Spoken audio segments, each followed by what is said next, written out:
প্রিয় দেশবাসী, আপনারা সবাই দেখছেন যে কিভাবে ছাত্র নাগরিকের একটি গণবিস্ফোরণ হয়েছে হাইকোর্টের প্রান্তরে। কিভাবে একটি গণবিস্ফোরণ হয়েছে আমরা দেখেছি যে আমরা আজকে আমাদের যে ছাত্র নাগরিকের অংশগ্রহণের মধ্য দিয়ে যে সফল বিপ্লব হয়েছে, এই সফল বিপ্লবটিকে প্রশ্নবিদ্ধ করার জন্য আমরা দেখেছি যেই প্রধান বিচারপতি পালিয়ে গিয়েছে, সেই পালানো বিচারপতি ডিজিটাল কু করার চেষ্টা করেছে। আমরা এই ডিজিটাল কুকে আমরা রুখে দিতে চাই। আমরা বাংলাদেশের প্রত্যেকটি ছাত্র নাগরিককে আহ্বান জানাবো, যতক্ষণ না পর্যন্ত আর মাত্র ৪৫ মিনিট সময় রয়েছে, এই ৪৫ মিনিটের মধ্যে প্রধান বিচারপতি সহ আপিল বিভাগের অন্যান্য বিচারপতি পদত্যাগ না করা পর্যন্ত আপনারা কেউ রাজপথ ছাড়বেন না। আমরা স্পষ্ট করতে চাই, আমাদের ছাত্র নাগরিকের যে গণ অভ্যুত্থানটি সফল হয়েছে সেটি হচ্ছে সেটি হচ্ছে প্রাথমিক পর্যায়ে। সেটির চূড়ান্ত পর্যায়ে আমাদের অর্জন করতে হলে প্রধান বিচারপতি যিনি হচ্ছেন ফ্যাসিস্ট যেই শাসন কাঠামোর একটি অংশ, এই ফ্যাসিস্ট কাঠামোটি যদি আমরা বিলুপ করতে না পারি, আমাদের প্রধান বিচারপতি সহ আপিল বিভাগের অন্যান্য বিচারপতিকে যদি আমরা সমূল উৎপাদন করতে না পারি, তাহলে খুনি শেখ হাসিনার যে ফ্যাসিস্ট কাঠামোটি রয়েছে সেই ফ্যাসিস্ট কাঠামোটির সমূল উৎপাদন হবে না।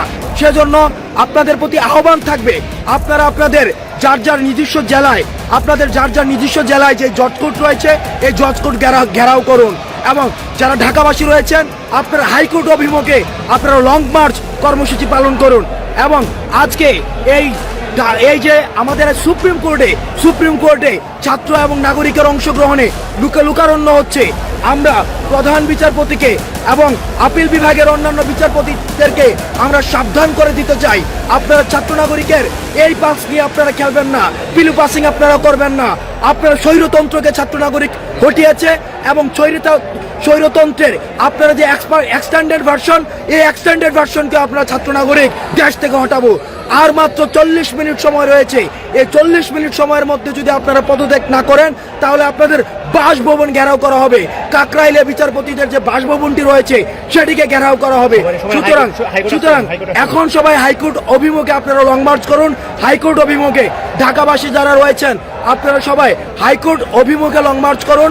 আমরা কিছুক্ষণের মধ্যেই আমাদের বেঁধে দেওয়া টাইমের মধ্যে যদি প্রধান বিচারপতি সহ আপিল বিভাগের অন্যান্য বিচারপতি পদত্যাগ না করে, তাহলে আমরা যে কাকরাইলে যে বাসভবনটি রয়েছে বিচারপতিদের বাসভবন, সেই বাসভবনটি আমরা ঘেরাও করব। আমরা ছাত্র নাগরিকের যে গণবিস্ফোরণ, এই গণবিস্ফোরণটি গণভবন বিস্ফোরণের মধ্যে আপনারা দেখেছেন। আমরা বিচারপতিদের গণভবনের কথা মনে করিয়ে দিতে চাই, আমরা বিচারপতিদেরকে পার্লামেন্টের কথা মনে করিয়ে দিতে চাই। আপনারা জনগণের পালস নিয়ে খেলবেন না। স্বৈরতন্ত্রের বিদায় হয়েছে, খুনি হাসিনার বিদায় হয়েছে, স্বৈরতন্ত্রের দূষরদের বিদায় হয়েছে। সুতরাং স্বৈরতন্ত্রের অধীনে যে বিচার ব্যবস্থা ছিল সেই বিচার ব্যবস্থার প্রতি মানুষের আস্থাহীনতা তৈরি হয়েছে। সেই আস্থাহীনতার বিচার বিভাগের যে প্রধান বিচারপতি রয়েছে এবং আপিল বিভাগের অন্যান্য বিচারপতি রয়েছে তাদের পদত্যাগ না হওয়া পর্যন্ত আমাদের এই আন্দোলন চলবে। এবং আর মাত্র আমাদের 1 ঘন্টার আমরা কাউন্টডাউন দিয়েছিলাম, 1টার মধ্যে আপনাকে পদত্যাগ করতে হবে প্রধান বিচারপতি।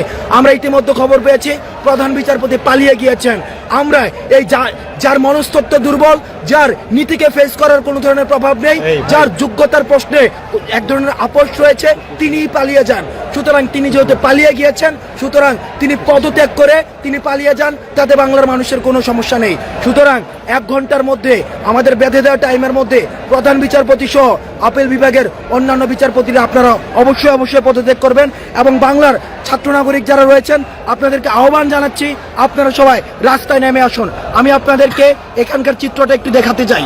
এখানকার চিত্রটা দেখুন। আমি এই পাশ থেকে হচ্ছে আমি লাইভটি করেছিলাম। এই পাশ থেকে দেখুন ছাত্র নাগরিকের কি ধরনের অংশগ্রহণ।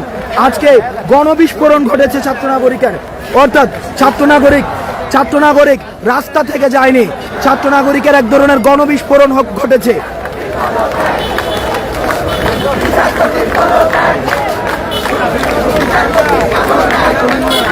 ছাত্র নাগরিকের গণবিস্ফোরণ ঘটেছে প্রধানমন্ত্রীর বাসভবন।